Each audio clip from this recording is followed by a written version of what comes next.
You don't know your limits until you push them. And if you push them to a certain level and you fail, then you know that's your limit. And now you know, okay, this is what I need to work on. But if you never push your limit and you're just kind of like comfortable, you have no idea what you're capable of.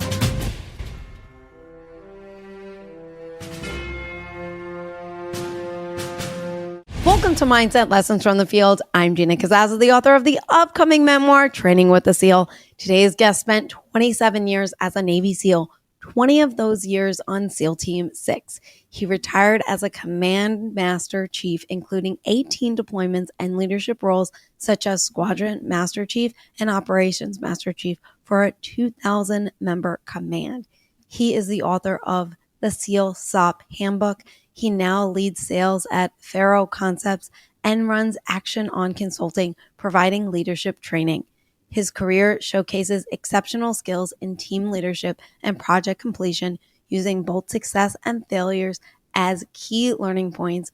I'm super excited to introduce you guys to Jim Foreman. Jim, thank you so much for being on the show. Hey, thank you for having me. Let's start just quickly from the beginning. What made you be a SEAL? And let's just start there. Keep it simple. I wanted to be a part of an elite team, and I heard about the SEALs.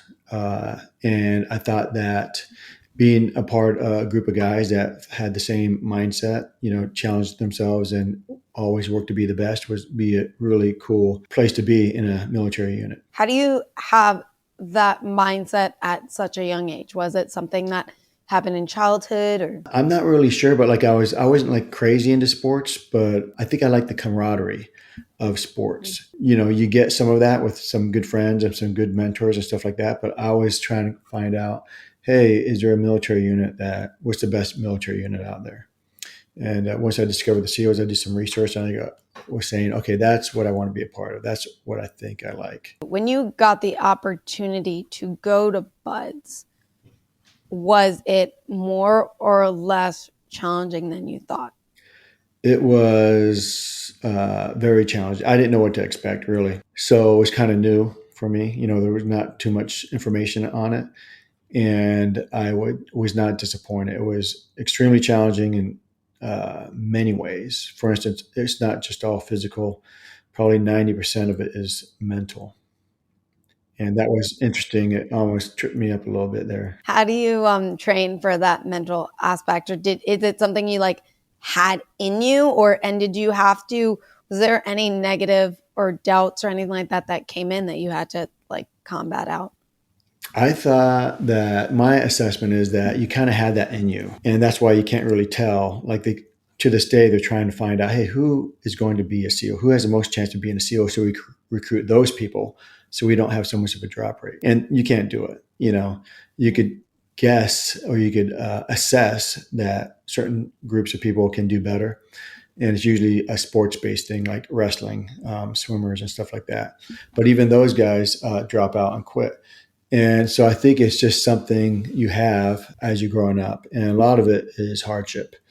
I didn't really have a whole lot of hardship growing up, but I notice now that there is a lot of young men that have hardship in their life. And those are the ones that, they're craving something like a family unit, and they're willing to put up with a lot to gain it. An example would be, the Hell Week. When we started Hell Week, we had about maybe 60 guys start. And there's a lot of guys that already were in shape. They're ripped. They're the best swimmers, the best runners, and things like that. The first night in Hell Week, that morning, we went and sat at our table for breakfast, and there was only 22 guys left. And I looked around, and I was like, whoa, there's all those other guys, all those ripped dudes that already looked like SEALs were gone. And then all that was left were awkward looking dudes, including me, 138 pounds, 5'8". Then we had 6'6" guy that looked like Lurch from the Addams Family, awkward. And we had the guys with no necks, little pudgy fire plug dudes. So nobody looked like a SEAL. I realized, okay, they want guys that just don't quit. And then over the months, you became looking like a SEAL just because of all the physical activity you're doing. But they didn't care about if you already looked looks are deceiving, right? So they wanted mindset. And that was pretty important for me to realize. So someone that might be listening to this show, someone like me, I grew up, in my opinion, very privileged. I didn't have hardships in terms of poverty or, like I had a very privileged life. However, I did do challenging things like sports and stuff. Or I remember for myself, I went to this violin tournament and I ended up getting dropped for performance. And I I was like, I'm going back next year. Everyone was like, you don't have to go back and go through that again. And I'm like, no, I'm going back and I'm going to do it again. And yes, that was like bred in me in terms of like, I don't know where that came from, but how does one develop something like that? So when they are thrown into a world with hardships, they're not running away. They're not ringing a bell. Yeah, it's tough for me to answer that question because I think it's just something you have in you. Mm-hmm. You and your sister could have the same life, but maybe you're way different than her, and maybe she's pushing in a different direction. And if you guys compete in something similar, maybe one of you guys make it, one of you guys don't. So it's very individual. And it's very hard to figure out who is going to be better at something. So it's just an internal thing. And if you're already interested, like for the CEOs, for instance, if you're already interested, that's, a little bit of the battle.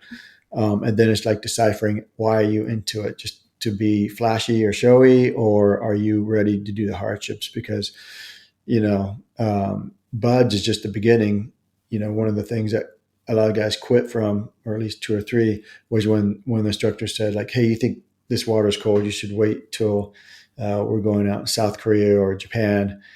All this stuff, this hardship does not end. It's going to be Yeah. repetitive. It's not a qualification course. It's not like, hey, I qualified, now I'm good. It's a capability that you need to maintain. How would one, I mean, because life is like that, right? And life is like, and unlike, when you're a SEAL, like you're constantly training and it builds up to that time in South Korea when you have to go into the water, right? Like you build up to something like that, right? How does one build up to have those shields of armor and that, resilience and stuff like that for just everyday life?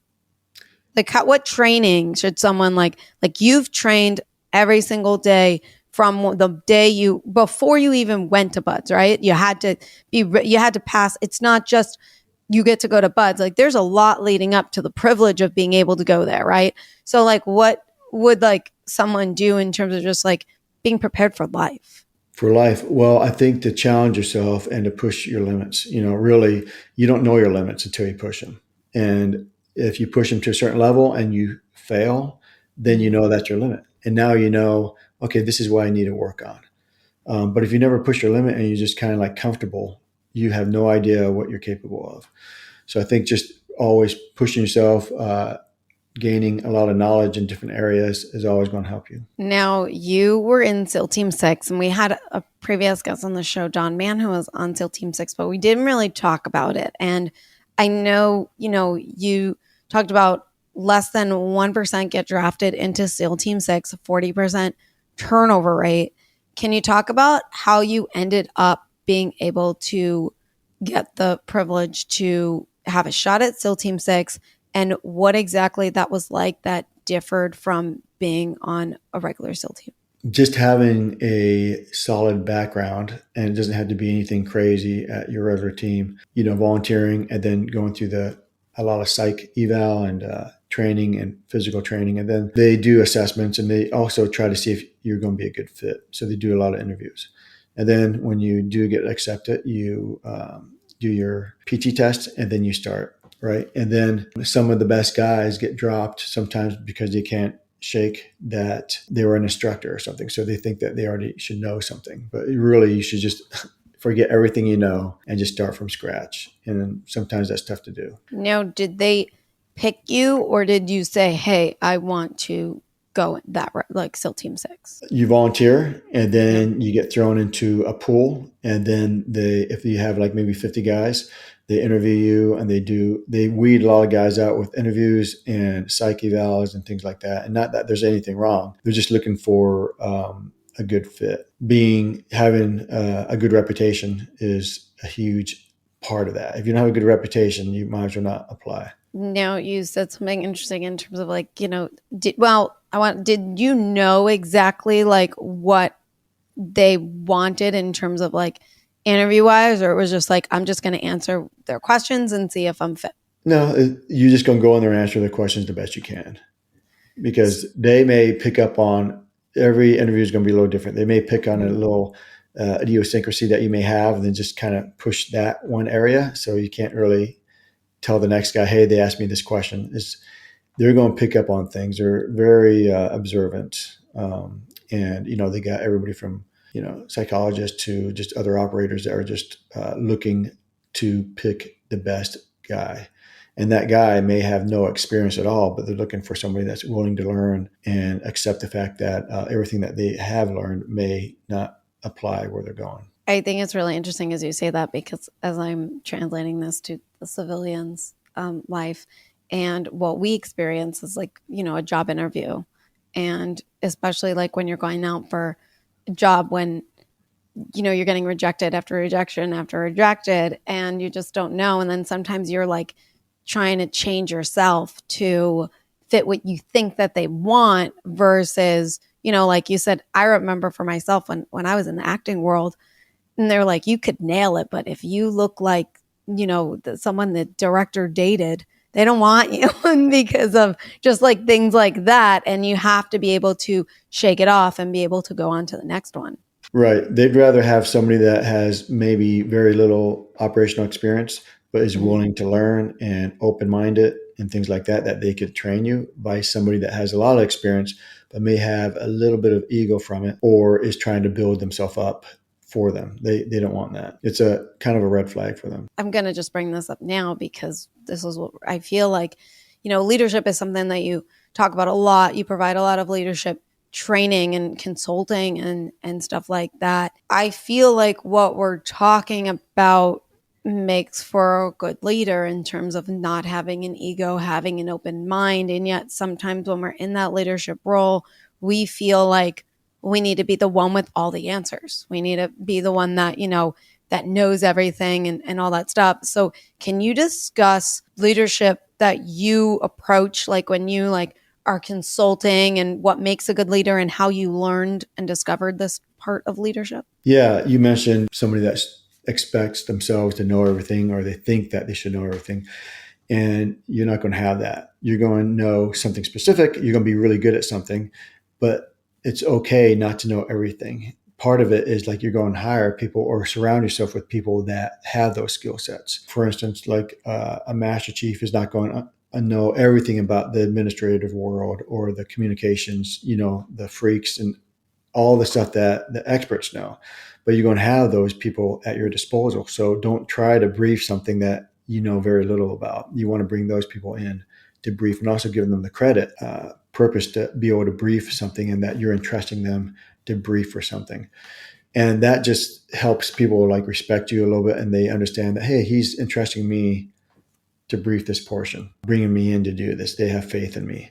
And that helps a lot to have a team that's working for the same goal. Now, for SEAL Team 6 and being a part of that team versus another, well, what prior team were you on?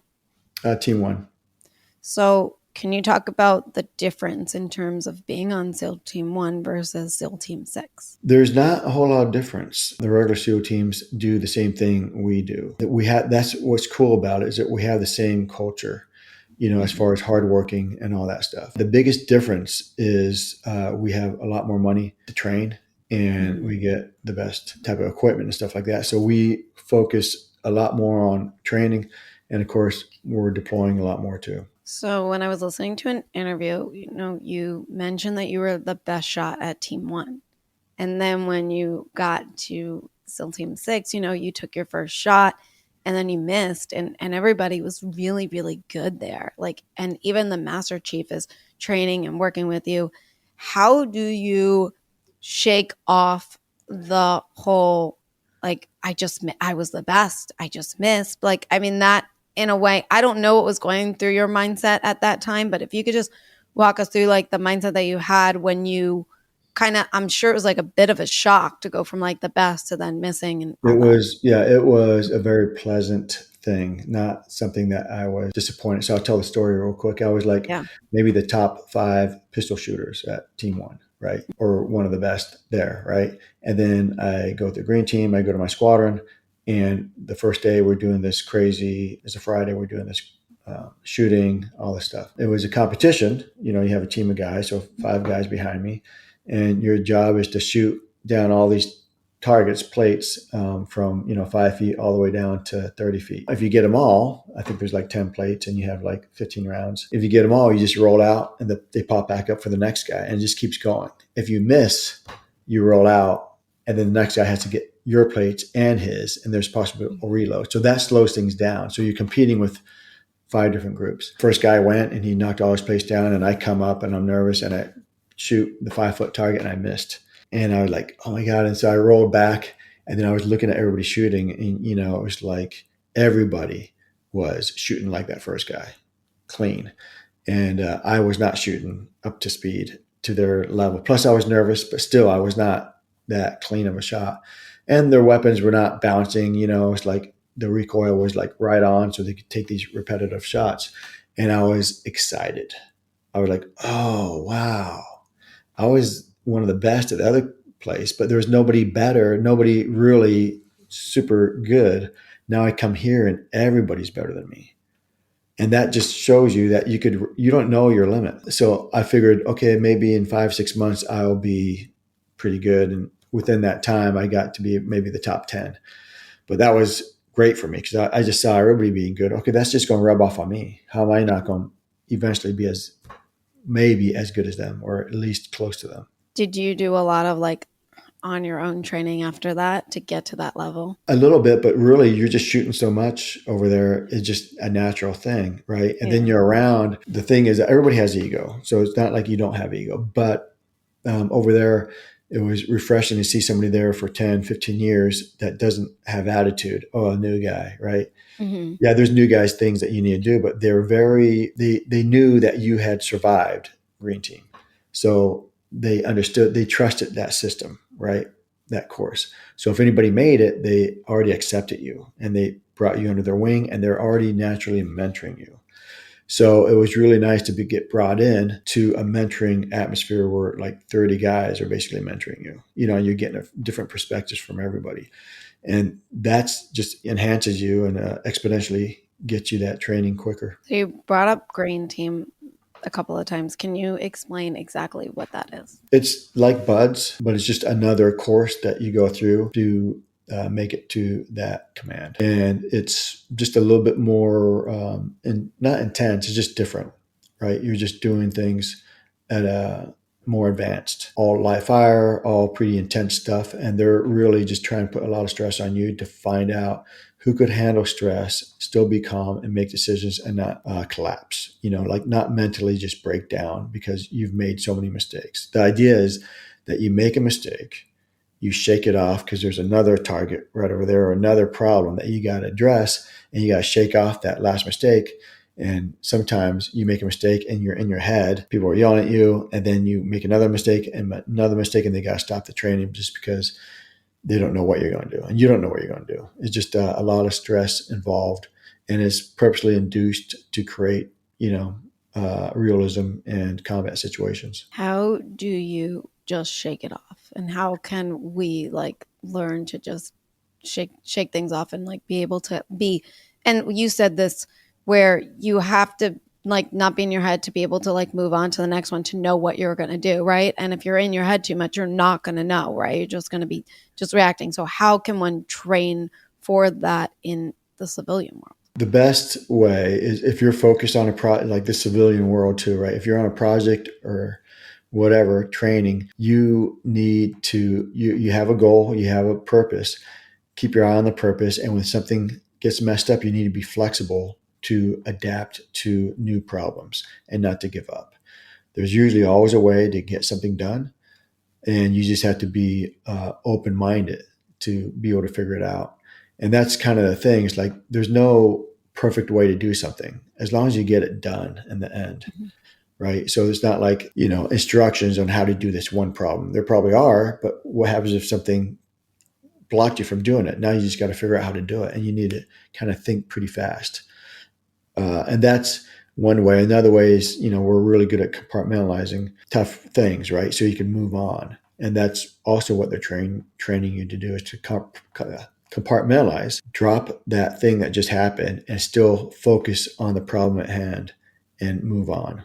And then later process, if you need to, what just happened, but not during the situation. Is there anything physical that you did that like helped you to stay calm and grounded? Yeah. So what I noticed was, for the SEAL stuff and any special forces or, Olympic type athletes, if the better in shape you are, the more oxygen that you're processing going to your brain, things like that, the better you are at thinking in high levels of stress.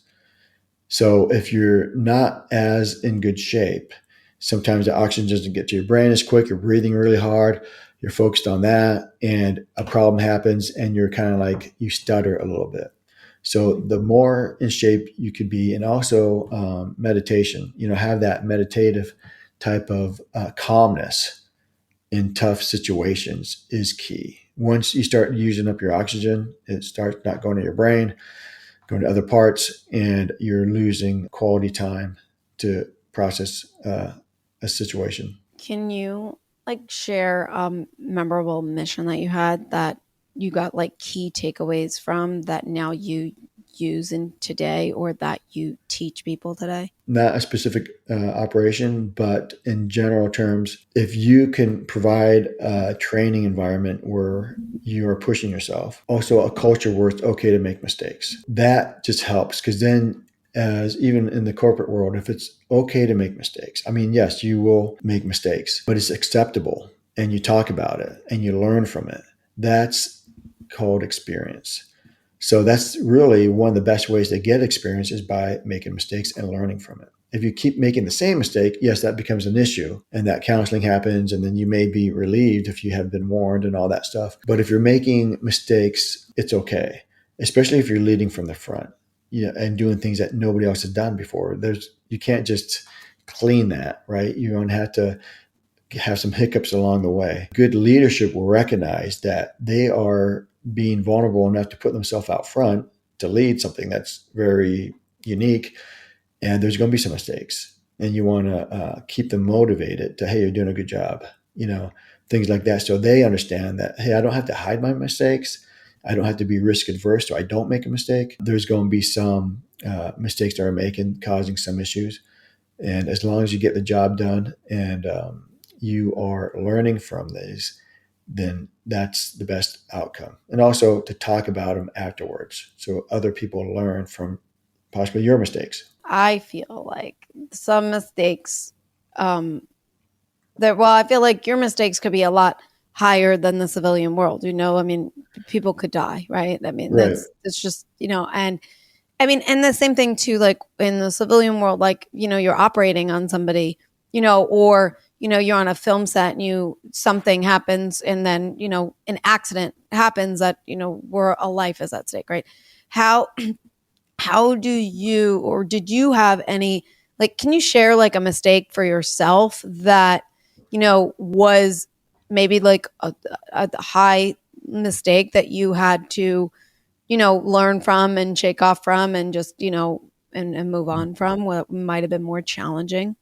Ooh, that's a tough one to talk. There's a lot of mistakes. I will say that, and I'll get back to that question, but I will say, like, a training environment is the best way for military, right? Give yourself curveballs, and or somebody to give you a curveball so you make mistakes, because they are embarrassing in training to make mistakes.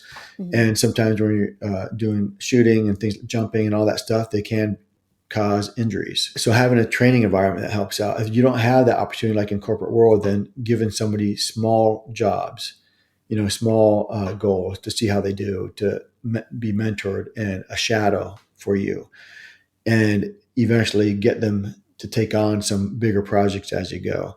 That's great. I can't really recall. I mean, I have so many mistakes that were some of them very detrimental. I would just say having a command that allows you to survive it and to move on is a good thing, right? There's some mistakes in corporate and military that are probably unforgivable, and you have to, not unforgivable, but you cannot continue on because of what it was. And that happens as well. What I'm talking about is you have good intentions, and you don't know what's behind door number one or door number two. So you can't hammer a person because they opened the door. I'm just using an analogy. Yeah. Open a door and something jumps out at them and they do something, right? You reacted the wrong way or something, because that could have also been you. What would you have done, right? So you have to give some credit, and talking about it afterwards is the best way. And then to assess the person, you want to have an experience is key. And if somebody could have been, you know, any SEAL team for 10, 15 years and then make a mistake, and some of it a bad one, you have to really assess where are they in their life? Are they going through a divorce? Did they just lose their child? What is going on with them? Because that's a big part of leadership.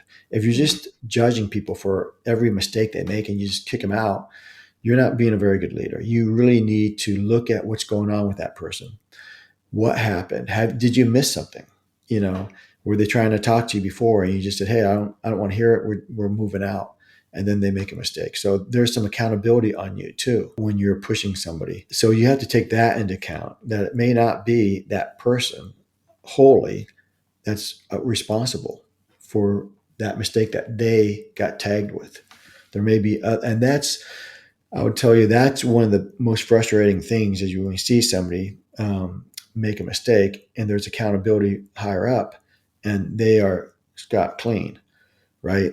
But people recognize that, okay, why wasn't that person at least addressed? Why did they get off clean? They're the ones that had that person do that, or put them in charge of that project when they knew that they're going through a divorce, they lost their kids. How do you not know?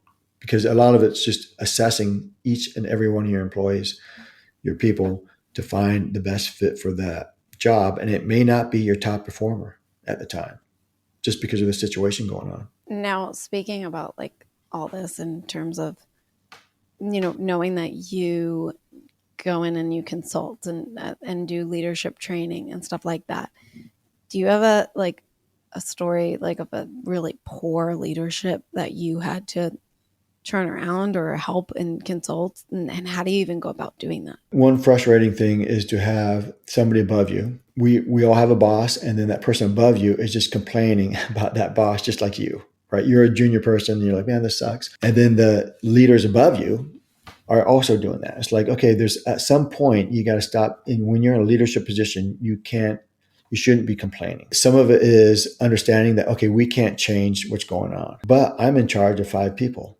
I could make micro adjustments with the 5. I could change what's going on with what we got going. I do have some control over my 5 people. So I could do things that help make it a better place to work. But I can't change the big thing, but I could change these small things. So understanding what change you can bring about at your level helps you survive maybe poor leadership above you. The other thing is, for some of those middle management people, you have to figure a way maybe to talk to that person above you. It's also your responsibility to bring up points, and maybe you understand that they don't have a choice. And that helps you and also the people below you understand why this person's making decisions that they're making. It may not be clear to you at the time. So just good communication up and down is key. And leadership isn't just leading down, it's also leading up, influencing people above you, helping them out. When you go in and consult, do you do I guess actionable things where you put them in a simulated training or something? Like, I know for myself, when I do speaking events to teachers and stuff like that, I give them actionable takeaways in terms of I'm like, here's a test, and every single kid needs to fail this test. And Right. I said, you need to purposely fail them. And then, give them it again after you go through the experience. You let them know, like, because and then you give it to them again, and then even if they just get one question right, you're building their resilience, you're building their confidence, but you're also getting every single person, child involved from every single level, and you're not lowering the standards for anybody. You're raising them all up, right? So, like, is there any like actionable things that you do, and when you do it, do you make it so everybody, including the CEO and the boss of the company, is involved? Yeah, I love having, so it's not just briefing C-suite people. I would like to have the junior people in there too, so they also know what to expect of their leaders, and also that they may be stepping in that role sometime, right? So it's good to have a variety of positions there. One thing I like to do is have them brief something that's going on. They could sit around and talk about something simple. I'll have their senior person brief, and then separately their junior person brief. Like they'll set aside, and we'll see the difference in the briefs. And oftentimes we'll see that the junior person is doing really well briefing a plan, Mm. right? They do have understanding, but too many times we have the senior person trying to do everything, missing the mark. And usually the middle management or lower management, they know the people more, so they could assign things. They could include. They make it more inclusive than just like the directing. Like, hey, this is what we're doing, and this is what needs to get done. Get it done. There's not so much. It's not so personable. Like leadership is knowing your people a lot, and so for senior leaders, what I try to bring out from that is presence is key. That you should get down with your workers here and there, show that you're there, get to know them, and be involved in some projects. Understand what's going on, and have the people below you, your department heads, perhaps have them do the same thing, because you can't be all everywhere, right? But you want your department heads to understand, hey, I want you guys out there and let me know, we want to reward some people because we're doing have a great year. How did that happen? How do we have a good year? Who's the people that are making it? And it's usually not the person that's bragging or talking or claiming. That's not a good thing when you're rewarding those people, the squeaky wheels, right? You want to find out who actually did the work and is quite professional, and reward those people. And what that does is it kind of shows everybody that, okay, they're not going to reward the squeaky wheel. They're going to actually recognize that these two women and two guys actually made this happen. And so let's reward them. And then it makes people not become squeaky wheels. So just setting a culture that is proactive and in tune with the workforce. They understand what's going on and who's making the deals and who's trying to take credit for things. Because people will leave if they see that they're not getting credit for things. They'll say, okay, either I got to be a squeaky wheel or I'm just going to leave. Even if they're getting paid a lot of money, they want some appreciation. When I was working like on set in the film world and stuff, I remember when the creator of this show that I was working on would go around at the end of the day thanking everyone for being there, thanking for the work for the day and all that stuff. And then I worked on another one that was a totally different environment. And like if this person like called me back tomorrow, like for maybe not a higher pay that the other person, I would take them over them any day, because they did not have to do that. They didn't have to go around and say, thanks for the work that you put in today. Thanks for being here. Like all that stuff. And it goes a long way. And you don't realize that like some leaders are that's just who they are. And they don't realize like I guess the momentum that, and the camaraderie and all that stuff that they're bringing to their work team just by doing a simple like thank you, and I enjoy your work.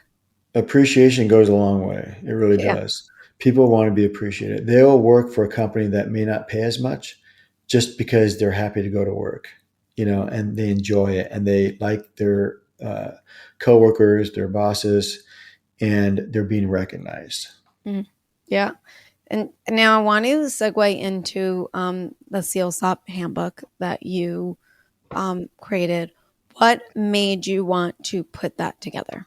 So what I noticed was we were getting away from the basics. right? And to have a stand, like what we learn in Buds, and you skip the SEAL teams and go to SEAL Team 6, we do the same stuff we learn at Buds.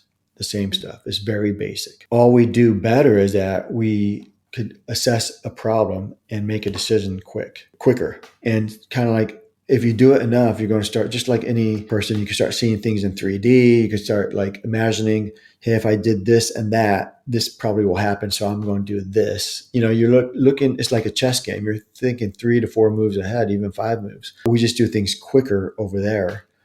Just because of the repetition that we're doing. And what I found was like in some of the SEAL teams and areas that we were not sticking to the basics, that we're jumping too far ahead, just assuming people would know what's going on. And also saying everybody can make certain calls. And it's really not true. Yes, you can make a call, but you need to, hopefully your most experienced person is leading.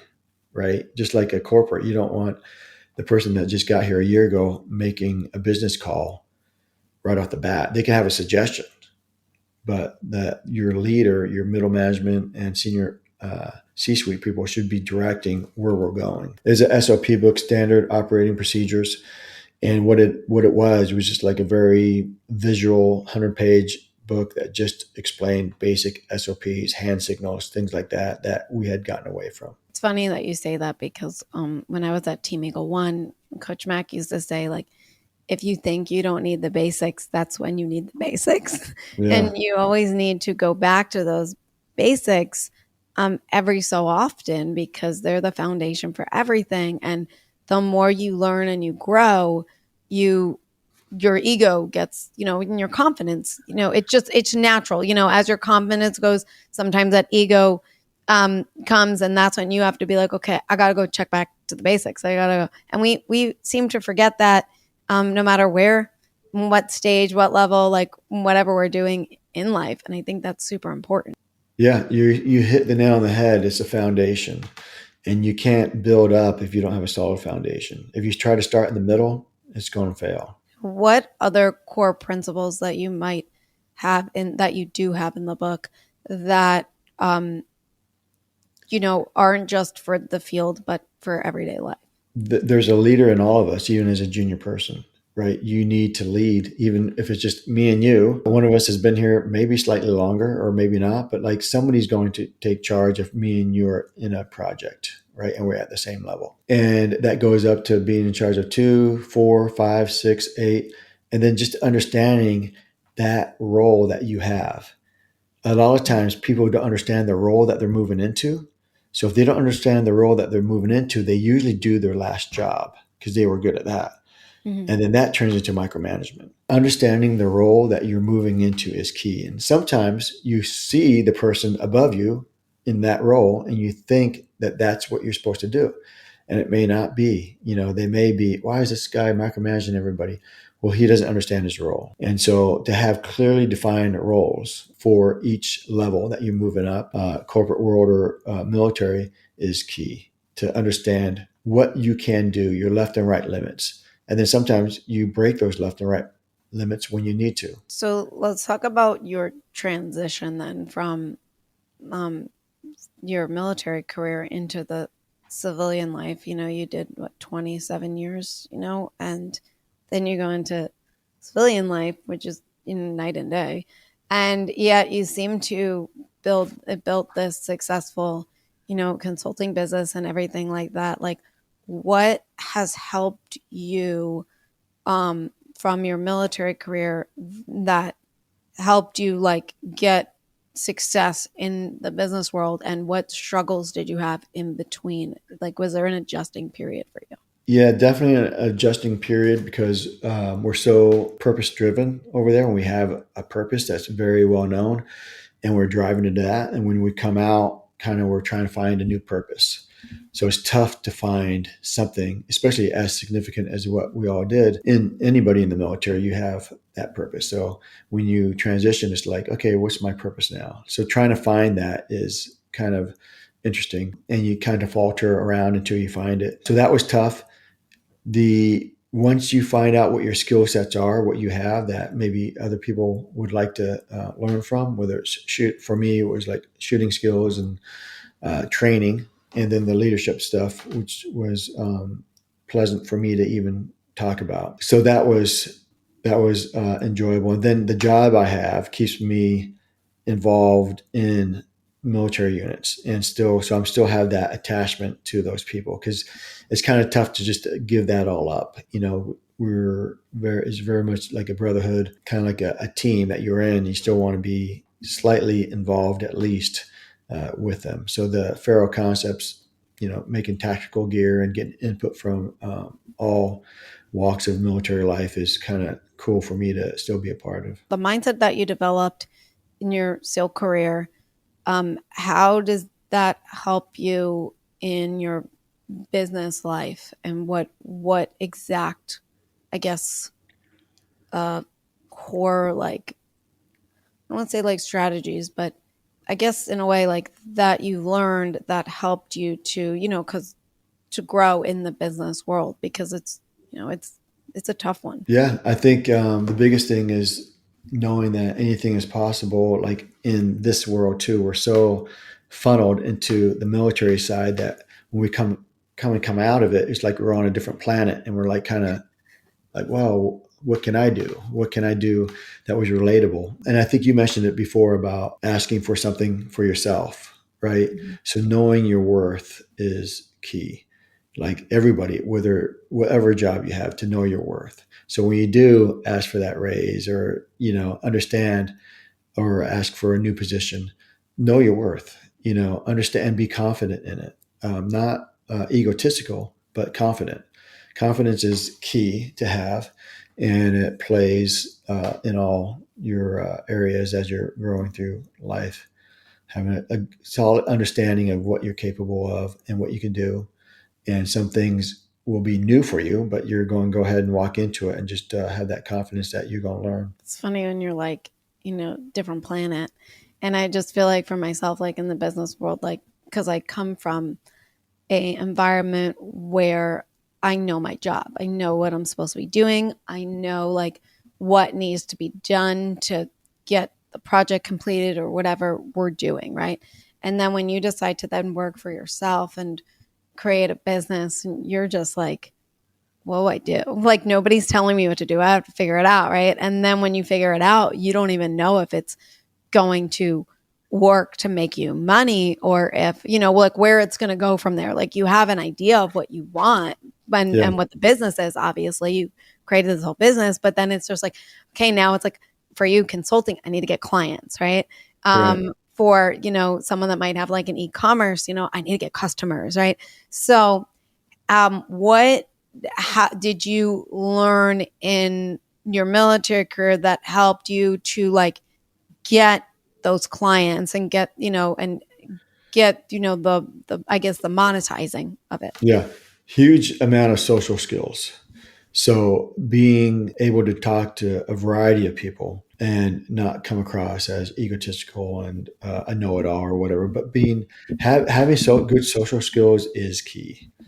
And I think a lot of us have that in the military, especially in the SEALs and other special forces groups, that we have usually the guys that rise to the top have very good social skills. They could talk to a variety of people very easily. How would you suggest the listeners on the show that aren't in the military, like to develop their social skills? Just like talk to more people, like how Yes. can we like develop it further? So for me, like I remember getting up in front of a group of people once, because I was in a middle management leadership position, and I didn't do so good, right?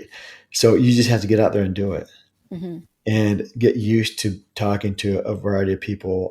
If somebody tells you, "Hey, we'd like you to speak about this today," and it may be uncomfortable, but you should do it. Try to put yourself on this, because after, I mean, it'll probably be fine, but after you do that for a while, you're going to pick up a technique of doing it, and you're going to speak on what people are going to listen to you and ask questions, and having the skill to say, well, I don't actually know those things, but this person over here could answer that question for you, is key to have. Not trying to be the know-it-all, but just talking about what you know and your experience helps in sales. I mean, like basically sales, what I realized is sales in the civilian world is like the same thing in the military when you're trying to sell an operation to senior people. They want, hey, how are you going to guarantee nobody gets hurt? Well, you can't, but these are the things that we've done, and this is our capability, and we just did something similar over here. So you're trying to sell yourself and your team the capabilities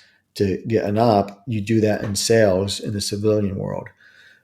So having that skill, like sales, is a good way to get those skill sets because you're talking to people, you're socializing. I really like that one a lot. What do you have for us on a daily basis to do to develop our mental fitness? Something that I'm still trying to work on is like take care of yourself, be able to say no to a lot of things because you got other things that you're doing, whether it's family or for yourself. Take care of yourself. Try to read a lot. I mean, I read quite a bit. I probably could read some more, but there's tons of good books about a variety of different subjects, not even about leadership, but just about life, which is interesting, and it helps keep you sharp, and be willing to learn from other people always. The minute you think that you've learned everything and that, okay, I know everything, you are going to get your ass handed to you. Whether it's from somebody else just asking a question that you don't have the answer for and stumping you, right? You should always be a learner. You should always be trying to learn more. Even if you're pretty much, people think you're top at your game, you could always learn more. Is there a book that you're currently reading now or that you recommend that, you recommend? I got like 2 or 3 books I'm reading right now. Some are, most of them are on mental health. Okay. And relationships.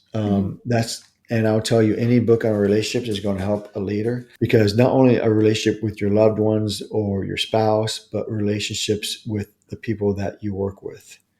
Understanding, even just like, I know this sounds cheesy, but even knowing their sun sign, and reading up about that can help you understand why they're making certain decisions, or the Enneagram, the different personality traits. Knowing about that will help you read a room better. Like you could probably, by just their actions and their personality, you could probably pick out what Enneagram they are. If you have a boss and they're difficult to work with, to understand their personality by reading that stuff could help you get things done, by just because you're going to relate to them a certain way. You go, okay, this is what this person needs. And this is why they're so closed on this situation, because they need this, or they need to feel that.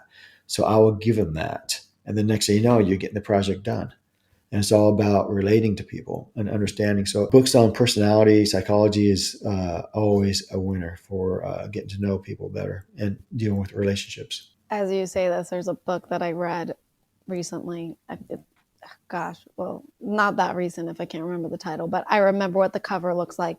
And there are 4 people on it, and one's red, blue, yellow, and green.